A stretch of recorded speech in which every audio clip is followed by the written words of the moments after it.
Welcome to Web3 Unpacked. I'm your host, Rich Pasqua, founder and CEO of ARC. Each week we unpack the Web3 revolution. Join us as we discover and explore the people, projects, and visionaries building the trusted web. Hi, everybody. This is Web3 Unpacked. I'm Matt Sky. And Rich, how are you doing today? I'm doing great. Thanks, Matt. So, looking forward to getting into this conversation. So I think something that a lot of people would wonder when they listen to this podcast, why listen to us? And what is ARC? I think that's something that's so important for people to understand. Yeah. Well, here at ARC, we're a digital transformation company, and we help organizations realize their potential for products and services within the Web 2 and especially the Web 3 space now. We feel it's important to not only educate our clients, but work with them in problem solving and strategizing new solutions, whether it be design and branding solutions or technology platform solutions. We develop, conceptualize, and design products and digital services for our clients, with a strong emphasis on communications. And I guess this is always an interesting thing. What is that convergence of marketing and blockchain exactly when we see those two worlds collide? Yeah, I mean, it's a great question. It's the kind of the million dollar question, Matt.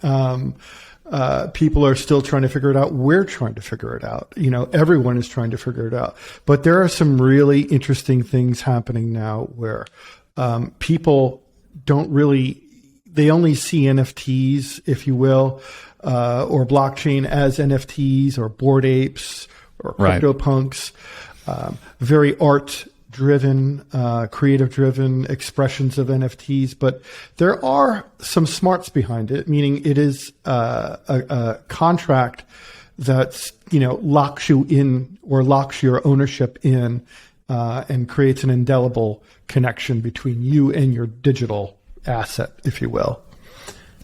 And so when you say it's a digital asset, maybe what would be a good example? Like, I think it is true right now. Everyone thinks purely in art terms for the most part, with OpenSea and with all these different marketplaces. But what would it look like if what is an example? Would it be in real estate? Would it be a legal contract? A divorce? What would it look like? I don't know what NFT divorce is. That's an interesting idea.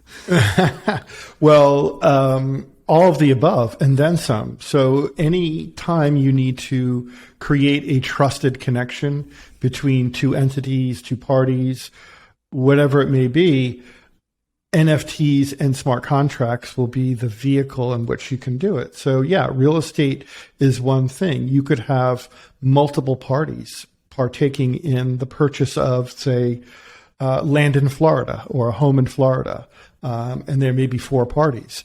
But those four parties contribute different amounts of money. So everything can be recorded properly.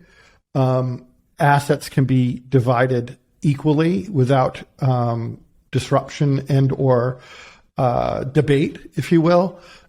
So it becomes its own legal document. Of course, you need the language that's packed around it to support everything. But yeah, you could have fractional. One use case that was interesting to me is fractional exotic wine purchases. So you can actually, you and your friends can go in and own a very wonderful, special, maybe even rare bottle of French wine, perhaps, and you all have access to it. It becomes almost like an investment too. So I guess it's providing this validation, it's providing ownership, it provides a certain interactivity and intelligence. I know this is something you and I have talked about, and I'm going to ask you sort of a multi-tiered question, I think, for us to get into it. But you have this very unique, extensive background in marketing. And I think when we look at NFTs in the way we're talking about it, there's so much to this concept of loyalty programs, of rewards points, of being able to interact with your customer in a way that was never before possible. And I think if you could just give us sort of a walkthrough in terms of your own background and where you see the potential, I think that seems like, from our perspective, am I right? That seems like that's really the sort of $1 trillion question, is how can we use NFTs to really capture customer loyalty in a way that was never possible. Yeah, and I think once we start to think about how we can use NFTs and the blockchain, for example, across the board as a vehicle to aid or help us market and brand our products and services or ourselves is really really interesting and very vast and detailed right now, because we're still trying to figure it out. But membership, exclusivity, reward systems, brand awareness is a big one, which we're going to get into. And then, brands in gaming. So what is the metaverse? What's the role of the metaverse with brands as well? So, it's interesting just to take a step back, but the non-fungible market, has, or the NFT sales in the first half of 2001 reached an impressive $2.5 billion. Pretty big.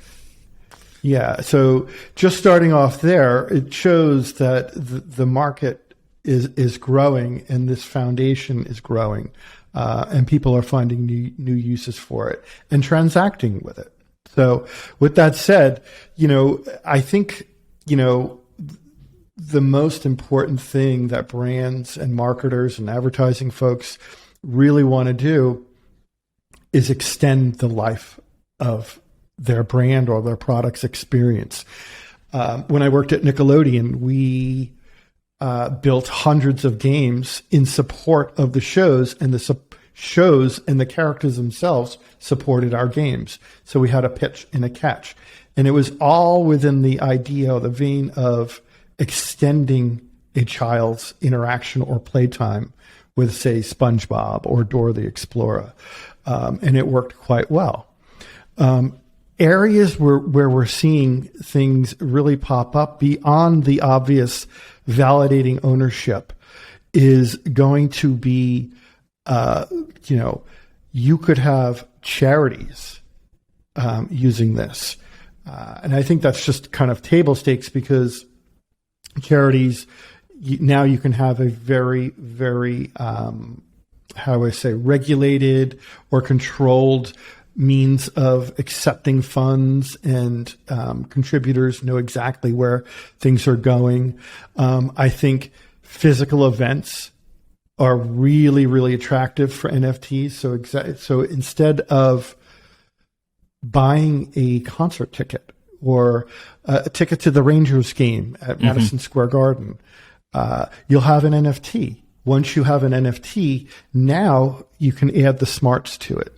Now you can add controls to it. So you enter it, it knows that you've entered the venue, it knows where you're sitting. So now vendors behind the scenes and people organizing, the producers and organizers of the events, can now have some control over how they communicate with individual ticket holders.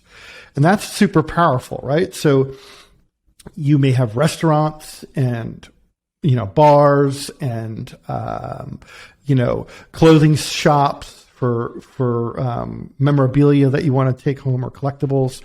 And you could control how you communicate with individuals or actual sections of a venue.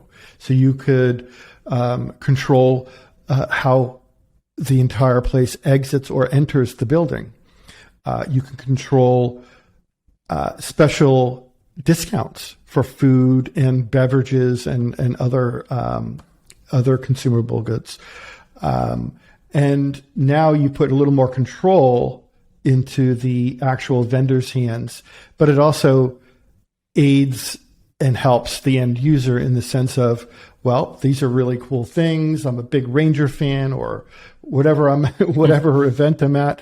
I want that jersey because I'm so amped up and it's on sale. So you can now make those maybe on the fence, purchase decisions a little bit easier for people. You can control where they go. You can actually, manipulate. You can gamify it as well. So now through your NFT, you can create games within the NFT or your ticket, if you will, and have, trivia night on the board during halftime. You could have bingo. You could do all sorts of crazy stuff. I mean, well beyond bingo, but I was going to say, wow, this hot bingo tournament. Yeah, hot bingo. But it's downtime and people want something to do. So some people may be playing the game on one half of the arena. The other half are being teased to go shop, basically. And it controls the flow of the environment itself too. But it also starts to build a deeper meaning between the venue and maybe the sports team or a rock band or whatnot to their audience. So that's the most important thing, is connecting people, right? And giving them ownership and exclusivity. So now you can have,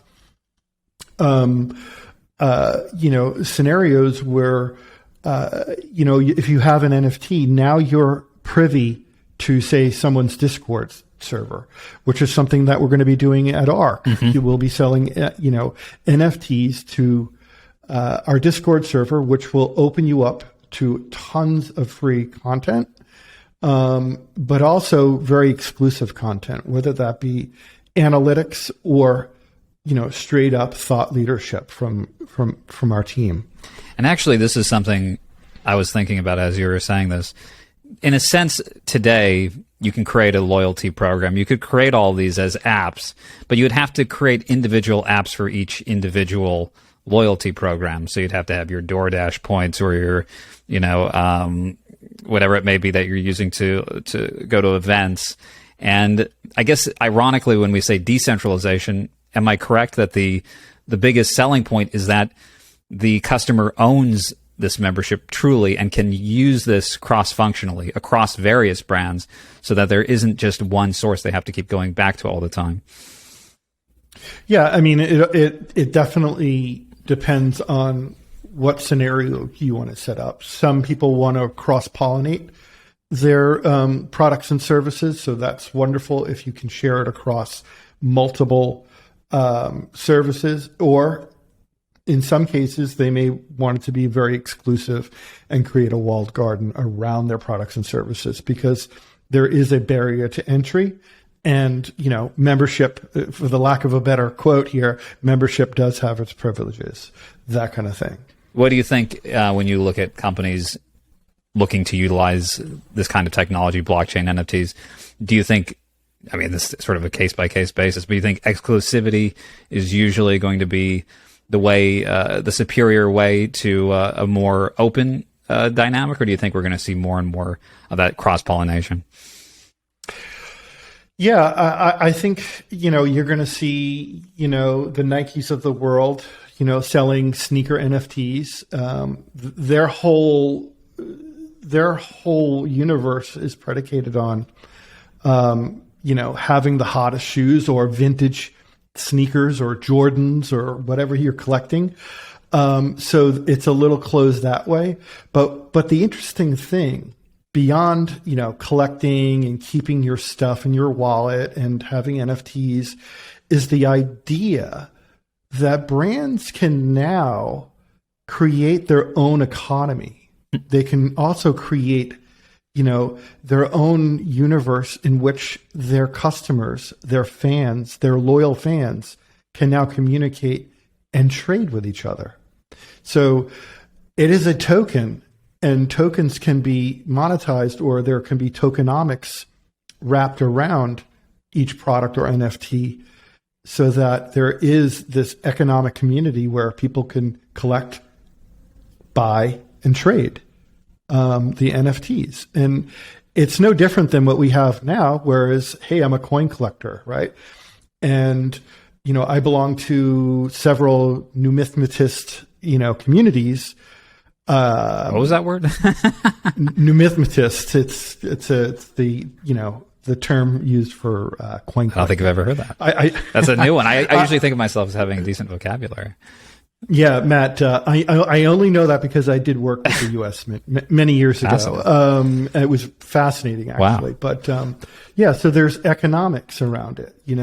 It's no different. It's just more fluid now, and it's trusted. So can you imagine connecting with someone years ago to trade like valuable or even precious coins across the mail system and with some antiquated finance system?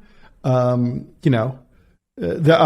there are tons of ways to do it, but now it's instant. It's really fast. The transaction fees are low. And the community, it's just a great way and a very quick way to build and foster communities around your brand and what people love. It's really interesting. And certainly there's that built-in validation. And then it seems like, I think one of the things we're going to have to do is figure out additional layers of validation. I was just looking at CoinDesk, just curious to get your take on it. This company, Optic, raised $11 million in a seed round. And I guess they're helping to confirm the validity of NFTs. I think we're still looking at the art space in this particular use. But are there additional technologies we're going to need to see down the pipeline, say when you are dealing with these highly valuable collectibles, to confirm its validity beyond the NFT itself? I guess the question mark I always have is, what if the information on the blockchain is wrong? What do we do then? What happens? Yeah, I mean, one of the things that I would say, just to back up a little bit, is, smart contracts or NFTs are not that smart just yet. They are, in the sense that the contract is indelible and it's validated across nodes on the blockchain. Yes, that's good. But if you lift the hood and truly understand what goes into an NFT, only the contract is actually on the blockchain. There are other components, art and other media components, that are stored outside in separate servers. In 2.0 world, if you will. So there's only slices of the NFT in the validation codes that actually get recorded to the blockchain. So in that regards, there's definitely a lot of work to be done where everything's encapsulated. And I think they do that for weight reasons and gas fees and stuff like that to keep things down. But we certainly will see NFTs and blockchain technologies being used to validate tons of things. And I think we're going to get into that in a little bit. But, there will be, it's very important to understand that this is all brand spanking new. It's only 2017, I think, or 16 that the NFT protocol was actually crafted. There's lots of work, and having talked to some of the authors of the NFT protocol themselves, there's a tremendous amount of work to be done. We're in their infancy, and much like, some of the recent events with Terra and a whole bunch of other networks and protocols kind of pancaking, we're experimenting and developing on the world stage. Right, on the world's computer. So every hiccup, every burp, every little wrinkle will show, and that's okay. And I guess it is very reminiscent of the 90s development too, right? We saw a lot of the dot. We really had to see some clearing of the brush, I guess, of the ideas that weren't quite ready. Some were good ideas, but they were just ahead of their time. Well, yeah. I mean, the technology was being developed back then, but we're running into the same, it's not the same issues. It's similar, but different, meaning we developed, and there was a lot of great things. We're seeing it with the stock market, and we're seeing it with the value on alternative coins and Bitcoin itself right now is projects were overvalued. The stock market, most companies were overvalued. That's why the markets took a plunge. Not because people just lost interest or don't believe in it. it has a long way to go. Too much exuberance, basically, you're saying. People got there is a lot too of excited over these incredible technologies. Not that the technologies suddenly have lost their legs. Exactly. And then, we saw this with, .com, the dot bomb, if you will, the first implosion. Things were overvalued. They were replicated, and there was a shakeout, a pretty big shakeout. What I think is going to happen, and what I hope actually happens, is there's a natural shakeout with Web3. Meaning, if it doesn't work, if you're not satisfying things, if you're not using blockchain technologies properly, you will get shaken out. And now people are a bit more cautious. We got burnt a little bit in this past month or two, quite a bit actually. Yeah, I was going to say understatement. But it's an understatement. But the markets are bouncing back, and really what this podcast is about is not looking at the coins as they trade and what's up and what's down. We do look at value, but we look at value in the sense of utility and the people behind the technologies and the protocols that are developing our new OSs, our new tools and dApps and applications. So it seems to me the biggest misconception when people talk crypto is that they obsess so much on the price, but they're missing this extraordinary story of all the projects being developed under the hood. Is that the way you'd see this? Yeah, absolutely. And years ago, when I started, I think it was 2013, I kind of dipped my toes into this, and then 2017, got into mining and, went heads down with a lot of blockchain right after, totally after that, and got so absorbed into it. But the narrative, you need to think of the narrative. Back in 2013, or even earlier, if you got in earlier, the narrative was, are you kidding me? Why would you mess around with a type of digital currency that only drug dealers use on the Silk Road? And then it was like, whoa, this thing has legs. And now the term crypto is kind of getting dinged.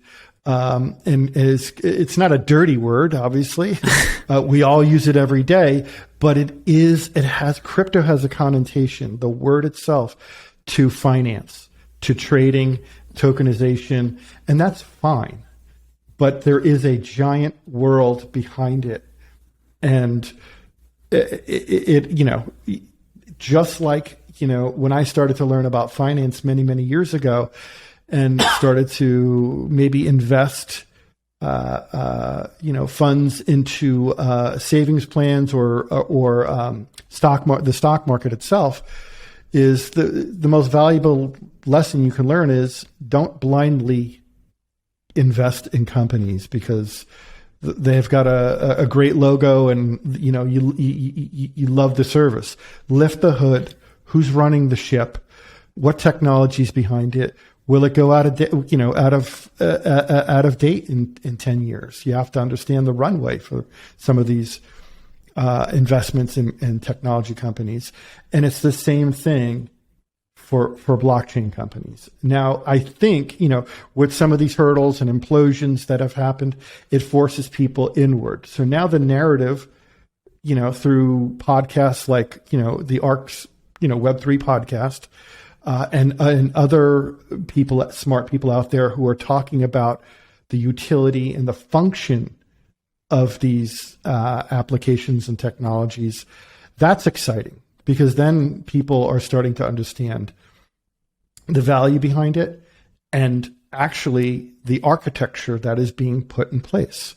Yeah, it does seem like it was really not that long ago that just the term NFT excited people. Just the idea that you would invest in a crypto coin or a token or an ICO was a big deal.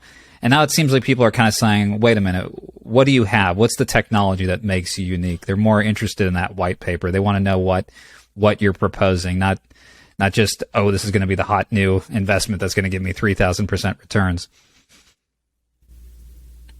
Absolutely. Yeah. So people are digging in. They are starting to, and like I said, the narrative is changing, and they want to understand the value, right? And I told you earlier on in the broadcast here that everything is overvalued. Everything on the NASDAQ and everything on the blockchain was overvalued. People were excited. NFTs, the thing that I loved is you had, it was a good thing and a bad thing. You had a lot of younger people, actually making tractions with investments. You had a lot of younger people and some older people who have never invested before, but kind of believed in the technology and took the ride. And it was a wild ride and made some people famous, some people extremely rich. And, at the end of the day, I don't care who you are, you lost your shirt in some way, shape, or form. But we're all bouncing back and the narrative's changing. So that's the exciting part for me.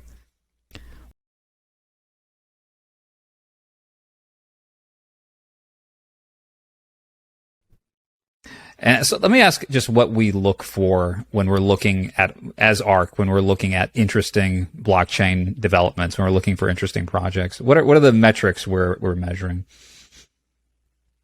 Yeah, it's a great question, Matt. And we look at companies all the time, either for acquisitions or partnerships or straight up just, clients to work with from a communications, branding, and development standpoint. We, often say, and you'll see it on our website, transformation, acceleration, and innovation, right? So transformation is what we do. We'll take you from zero to hero from a brand, marketing, or product standpoint. But we also are very much into the acceleration part of it. So what makes ARC really attractive to a lot of, funded startups and even, Fortune 500s is that we also, in many cases, take a stake in the project that we're looking at. That's a high level. And then innovation is inherent in everything we do, especially in the Web3 space, because we look for those gaps. We look for necessity and utility, and usually that's where the innovation part comes into play. Now, when we lift the hood and start to look at various companies, large to small, we look at where they're kind of rooting their technology, what platforms they're using. Are they boxing themselves in? Will their choice in partnerships within Web3 stand the test of time? We also look at more granular stuff when we're looking at code. Are you using a single chain or multi-chain? Most people, after the whole Terra debacle and other protocols collapsing, a lot of them collapsed, and most people don't know this because they were single chain. They were tethered to a certain protocol or ecosystem that no longer had the legs to carry on. The multi-chain applications or protocols definitely had many, many more options to change their ecosystems or adapt more. So that provides a certain redundancy when it's multi-chain. Well, absolutely. You may not use multi-chain, but your code is set up in a certain manner where you can switch chains fairly easily on the fly. So so we look at very granular technology type of scenarios. We look at how from a branding perspective, is this a tool that people could or service that people will start to take notice of? How difficult would it be to market this particular product? Or not that we're adverse to challenge. That's why we're here. It's more or less, what's going to be the lift. So we have to understand what the investment is on our side as well. And, are they generating value? We always ask that. Are they solving real problems? If it's a really sexy app that, doesn't really, it's kind of entertaining or has a little bit of value, it may not be for us. We want everything rooted in value and utility. When you said, this struck me, when you said boxed in, that companies can box themselves in, what do you mean by that, and how can companies make sure they're not pursuing this too narrowly? Yeah, I mean, you can get boxed in through, snappy platform decisions that, may paint you into a box because you only focused on single chain versus multi-chain. Different technologies will handle certain things, but then it's like Web 2.0, the early days of the web too. Most of them, those bigger sites, especially some of the e-commerce sites and marketing-driven sites, became what I call glue and duct tape. So many disparate types of third-party applications used to support a bigger platform that supports another platform, and you have to bolt it into this and that. So it's a little bit of like, does it play well with the back office and the blockchain itself? So it's not just about building one application that lives on the blockchain and, hey, it's going to be great. There's a whole ecosystem behind your organization, and you have to understand how it plays. You have to understand the data you'll be receiving, how to use it, and what your customers are liking and disliking as you go through. And that's part of the natural order of product development. Build, strategize, build, and blow it up again and rebuild. While listening to your end users. And I guess that's a very time-tested strategy. Even though these are new technologies, it's a very time-tested approach, I suppose, right? Yeah, absolutely. I gave a talk at several years ago. It was definitely a premature talk, talking about design and user experience around blockchain applications, and most people looked at me like, "What's a blockchain?" Well, no, Right. They all knew what was coming, and there were a lot of them were developers. But when I spoke about, creating systems that, understanding how to create systems, whether it be for your brand or for your product, it kind of, they glossed over a little bit. I could see why. because most of them weren't there. They're not like, we're not even in the interface phase. We don't even have an interface. So a lot of these challenges are coming up now, because we're going to start to see lots of apps come out. And that's the exciting part for us here at ARC, is we live for those challenges. We're actually working in this space to figure out, how to deal with sensitive keys and data points that people either need or don't need to complete a task or enjoy an application. I think last week we had such an interesting conversation on the Solana saga, the Web3 phone in this direction. And it gets me wondering, in terms of design, do you think the future of blockchain products will look similar to Web 2 and to the apps we see today? Or is there an entirely new design language that we're going to have to imagine? Well, I think, and this is the question that we ask ourselves all the time, and what will it look like and how it will react. Most of these applications you'll be interacting with will be on your phone or your desktop or your laptop, tablets, whatever you're using. That front end experience is, could be, HTML or, React, Web 2 type of interface.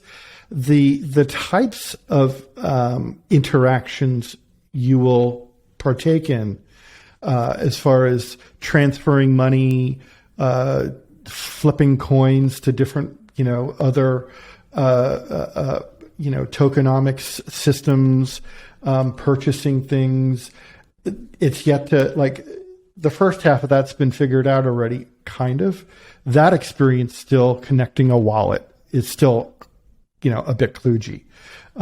Still needs a lot to work out. What happens when you have multiple types of NFTs and or dApps in your wallet? How do you organize those? How do you interact with them? Some people say, and I'm not adverse to this kind of thinking, is your wallets will do a tremendous amount in the future. They'll have sensitive information. You might have your driver's license on there. You may have validated work experiences right at your fingertips on your phone. But how we get into them and how we interact with them, this is still being figured out. But, we're in those discussions right now, working with some of the bigger protocols and bigger companies out there to figure out some of these problems. Or I wouldn't even say problems. They're just the evolution of applications.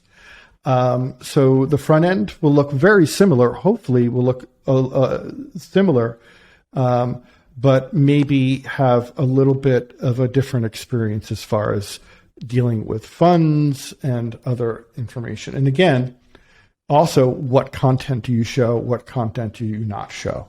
On that wallet side, I'm just curious, do you think we're going to move to a point where there is almost a single soul-bound wallet, someplace, a way for us to organize everything that we do on the blockchain? Or do you think it's going to be a future where we just have all these different wallets, different protocols we're interacting with, and just kind of like today, how we have endless messaging apps, endless browsers, email, social media, et cetera? Is it just going to continue like that, do you think? Or is there a way it'll simplify on the customer or consumer end?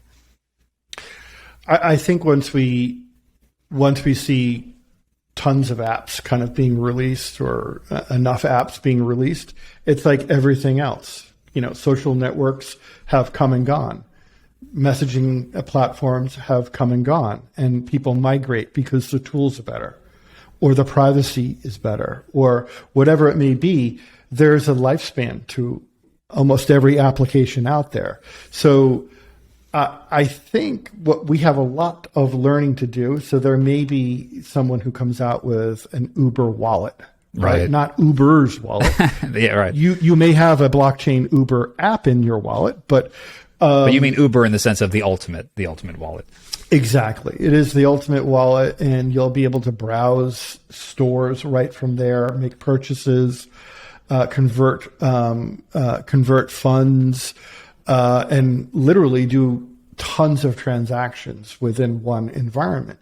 Now, what that in one environment looks like, we're not sure. Right now, you have your MetaMasks and other soft wallets that you use and connect them to websites, but it's purely, all right, you've got an NFT in there and some tokens, but ultimately that world will open up and it'll be very utility driven, and you'll have life tools that you'll be using.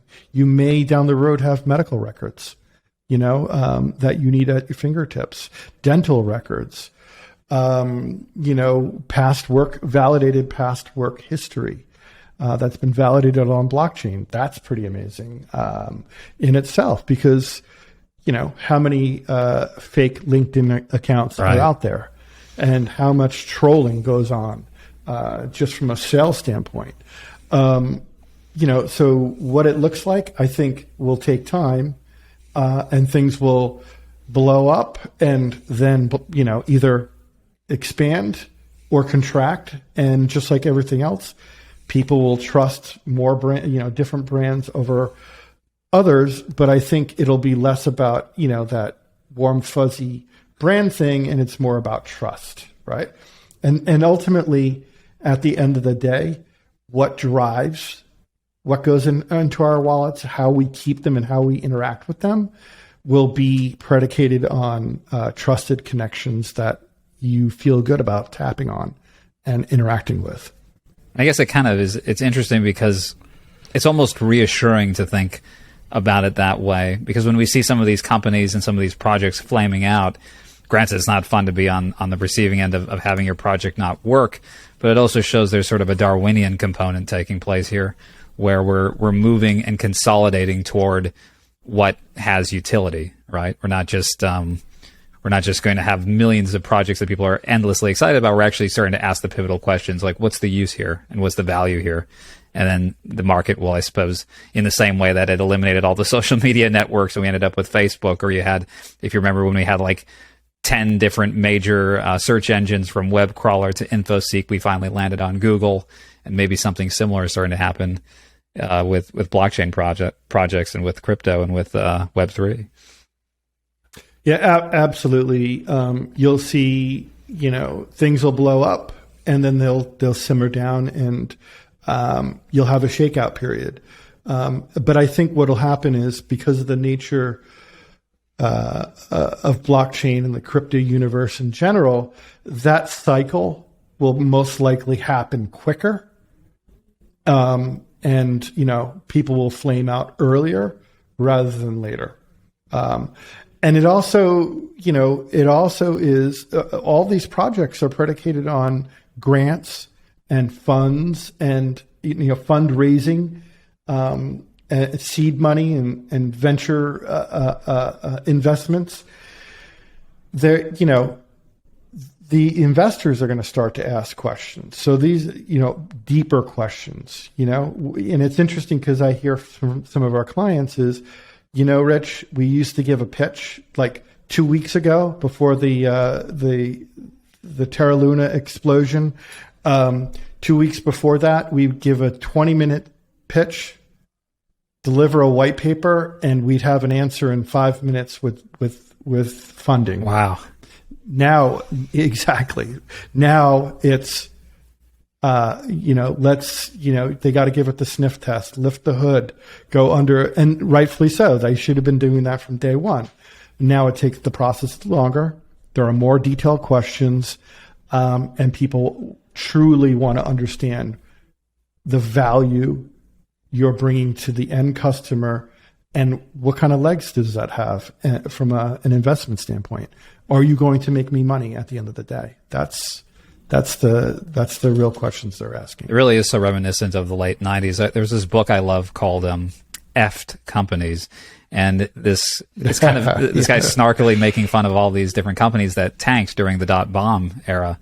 But what's so interesting is most of those companies, when you look at them, he was making fun of the idea of selling pet food online and the idea of, sort of digital rewards points and all these, almost every single one of those businesses became a real business. It was just ahead of its time. And I think it's kind of a funny book at the time to read because those ideas did seem ridiculous. But then you go back now and you think, wow, maybe we should embrace the possible, because every single one of those things mostly exists today. And I think a lot of what we're saying here, people may laugh and think, oh, this isn't possible, but it's not that long before impossible becomes possible. Exactly. And the one thing I would say is, look, it's not a fad. It's not a trend. It's not some new fancy platform that people are developing on. It's much bigger than ourselves. And cryptography is and harnessing the idea of cryptography, which, the original cypherpunks or Satoshi did, it's profound. And once you wrap your head around it, you realize the implications of actually building applications predicated on truth and honesty is mind-blowing. Much like current times now, we have to watch who's telling the truth and doing whatever, and it's not a reason to close your eyes and jump in. Always look before you jump, obviously. Always look before you buy and everything else that goes with that. But now it's quite different. Now the technology is here to stay. The exciting part is when most people, hopefully in the marketing, the advertising world, governments, healthcare, they all start to embrace it and really start to see the value that it can bring and efficiencies that it can bring, not just financial efficiencies, but workflow efficiencies, supply chain efficiencies. It's profound. And that's the part that excites me, is when the world starts to kind of embrace and wake up. It's going to be a floodgate, and there's just going to be wonderful projects and wonderful uses of the technology. And not to zoom out too much, but I was just thinking, even for democracies, I mean, if you had blockchain verified elections around the world, that's a game changer. Am I right? Oh, Matt. That's a whole different rabbit hole. That's a whole separate episode, I think. It is. We should definitely. That's going to take some time to unpack, right? Unpack. Pardon the pun, but it's one of the first things I thought of years ago, and I'm like, well, I want all elections on the blockchain. Why not? I'm sure exactly. There's no debate. I'm sure someone will figure out how to game the system, but at the very end of it, you can't make it to the polls. That's fine. Use this, specific app that's connected to a wallet and the blockchain. Better than hanging chads. Can you remember? That's how you're trying to determine which vote is which. The Florida. Yeah. Exactly. It alleviates any kind of fraudulent activity or nefarious kind of doings, if you will. I'm excited about that, and that certainly should be a future podcast for sure. As we sort of wrap up today, I think this is something you've said, and I think it's always an interesting point to cover. When we talk about Web3, you say it's helping to build the trusted web. And can you maybe just elaborate on that a little bit? And just if you have any examples or anything that you're seeing today. We've talked about Brave. We've talked about the browser and then some interesting existing projects that we're seeing. These are in their infancy, but interesting signals of the direction we're moving in, I guess. Yeah, and it all leverages up to the term I like to use. For years I've been using it, is the world's computer, right? So developers and protocols and organizations are developing these OSs, if you will. A lot of them are like, operating systems. Some of them are just flat out, protocol driven applications that have, one or a few jobs to do. But the trusted web is, the idea of that it's all about the validation nodes. It no longer, my transaction just went into the ether on Web 2.0. You're hoping someone didn't glean your personal data in between that transaction. And also, there's no verification there is verification, and there are stop gaps, like, different financial institutions, that'll be middlemen to alleviate, like PayPal. PayPal really is an interesting technology.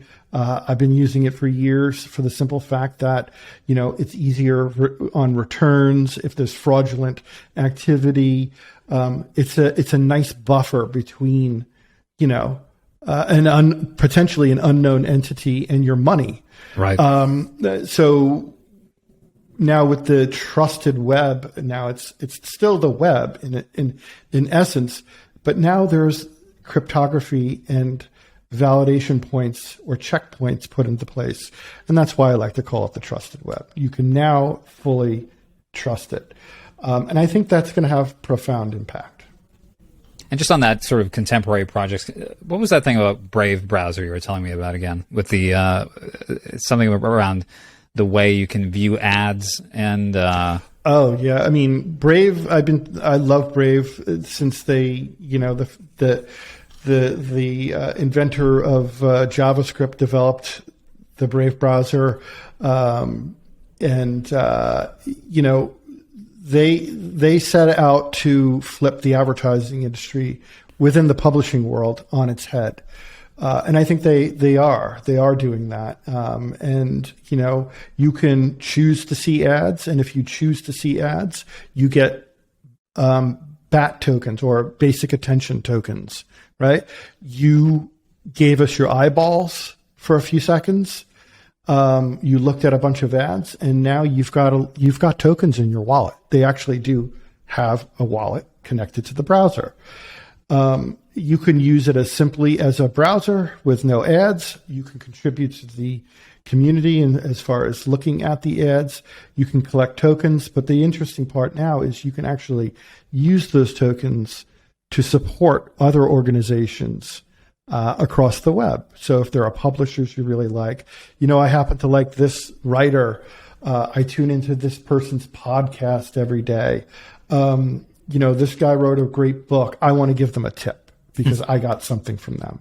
Now you're starting to create this really interesting trust mechanism between it because you're earning and you're spending. It's not like you're spending it on, you know, I'm going to exit my BAT tokens and buy an NFT. It stays in the ecosystem. It stays in the ecosystem, you know, for now at least. And you get to spend within the ecosystem, and it's a revolutionary way of understanding how to distribute funds, but honestly and, you know, thoughtfully. They're doing a tremendous amount of stuff with that browser. Every time I see someone using a different browser, I'm like, why wouldn't you just use Brave? I'm still on Chrome. I guess I have to update. Yeah, no, Chrome is great. They're use what you like, but I felt they were, you know, and they still are fostering a really kind of special early adopter community that will show others the way. And there is a different way to make money in advertising. There truly is. You just have to be accepting and you have to be creative in your execution. But there are new ways, and blockchain will open that up. You just have to get creative. Do you think blockchain in general gives us more privacy, more transparency, or I guess both? Well, I mean, I think what we'll start to see is through blockchain and various applications and technologies, we'll start to see people are demanding that their information is theirs, demanding it back. Actually, it seems like this is a big movement right now. Yeah. It truly has been for some time now, but I think with the advent of blockchain, you'll be able to put those controls in place where, I mean, think about this hypothetically. I don't know how hypothetical it actually will be in the next month or year at least, but, you know, having your one social media account and it's all of your information in one place in your wallet, you know exactly what it is and how secure it is. And then if you want to go to Facebook, Instagram, TikTok, whatever you want, LinkedIn, you allow your information to be used. This is the soulbound that Vitalik talks about, I think, right? Absolutely. Soulbound wallet. Exactly. So it's there to keep. You can't hack it. You can't take it. But you can control it. And that's up to you. That's up to you. And this is part of, you know, what's going on in the world right now. You know, you turn on the news or read any publication, and there's something on fire, right? Yeah. And it's because we have information so readily available to ourselves instantaneously.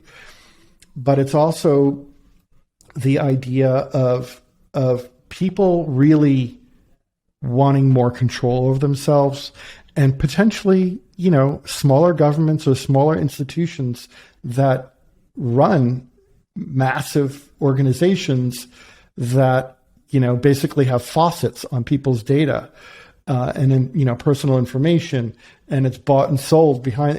It's almost like too big to fail kind of thing, right? But people are starting to demand more of their institutions, their governments, and everything else. We see it in Venezuela. We see it everywhere. complete countries flipping to cryptocurrencies because they're out of options. Everything's been burnt to the ground. What's so funny is it seems like in such a rapid period of time, everyone signed on unknowingly to losing so much privacy. And when we just sort of to tie it all in, when we look at the early phases of what we're seeing with NFTs right now, that's kind of a beginning part of taking that ownership back, taking digital ownership back that we lost. I mean, we didn't even know we lost it as we lost it, but now we're realizing that we need to own our own piece of this new digital landscape we've created, which we now all live in. It's not like there is a metaverse that's coming. There already is sort of the existing primitive metaverse today, it seems. Absolutely. And I think you hit it spot on the head, Matt, with the idea of not even knowing you lost your data, which is pretty scary. And I think people are waking up across, not just outside of crypto, with every topic. They're just waking up on new ways to buy cars, new ways to invest, new ways to share data. When I say it is kind of profound, the next 10 years, I think we will see the next digital revolution for sure. There will be so much change, and not to the point where it's it could be distracting for some, but it's going to be a good thing. There will be a lot of change, and it will be disruptive, and you will see giants fall, right? But for the end user, I think this is it's coming back to the end user. It'll give us more power. We're not going to be so dictated by so few, I guess is what you're saying. Exactly. That's the hopes. So let's, I guess as we're wrapping up, I think so many big things we covered. If there are 2 or 3 takeaways for someone watching this, listening to this, I should say, what would those be? Yeah, I mean, no matter what you do in life, always do your research, do your homework. Don't just invest or jump into a blockchain tokenomics or token system before knowing what you're getting into, and that's good for product people, creatives, investors, everyone. Understand the universe you're playing in and what these applications will do for humanity and for you personally, and what they're offering. Understand the idea of utility, because we're gonna beat that word up here at ARC, because it is a foundational element to everything that we're doing, and understanding the right questions to understand if products and services have utility and if they truly are doing right by you. So understand that. And then, I would say, keep doing your homework, keep researching, and keep staying involved. This universe has lots of wrinkles. It's got bumps, bruises, and it's going to have a lot more before we get done with it. But observe it over time, and you'll start to see the wrinkles and the user experiences get better, and embrace it. Learn about it. Dive into it. Read a book. Read articles. Does it mean you have to go and become a Rust developer tomorrow, or start developing decentralized applications? No, it means you should understand this world, whether it's from 40,000 foot view, and you're camping out and watching what happens, or you're in the discussion and you've got opinions or you're building for it. Stay in it. Great things to keep in mind, and certainly not wanting to miss out on everything, making sure that we're aware of what's happening. Yeah, and I wouldn't say it's FOMO. It's that's kind of the investor end of it. I should have bought Ethereum 10 years ago, 7 years ago. I really should have. Yeah. Everyone should have, but it's not really about that. It's about fear. It's an evolution that's happening. Evolutions especially ones like this, are going to happen exponentially faster. It's almost like, Moore's law and the microchip industry. The technology doubles every so many years. The processors get faster and faster and faster. So that's the hardware end of things. But the same thing is with the way we learn, the way we communicate, and the way we transact is exponentially changing and faster. Fantastic. Well, I guess we're going to keep that conversation going. Hopefully we'll have time before everything exponentially changes altogether. And this has been Web3 Unpacked, everybody. Thank you, Rich. I'm Matt Sky, Rich Pasqua. And follow us on Discord. Of course, you can always follow us on arctai.com. And we'll I guess, see you probably next week or soon. Yes. Thank you, everyone. Thanks.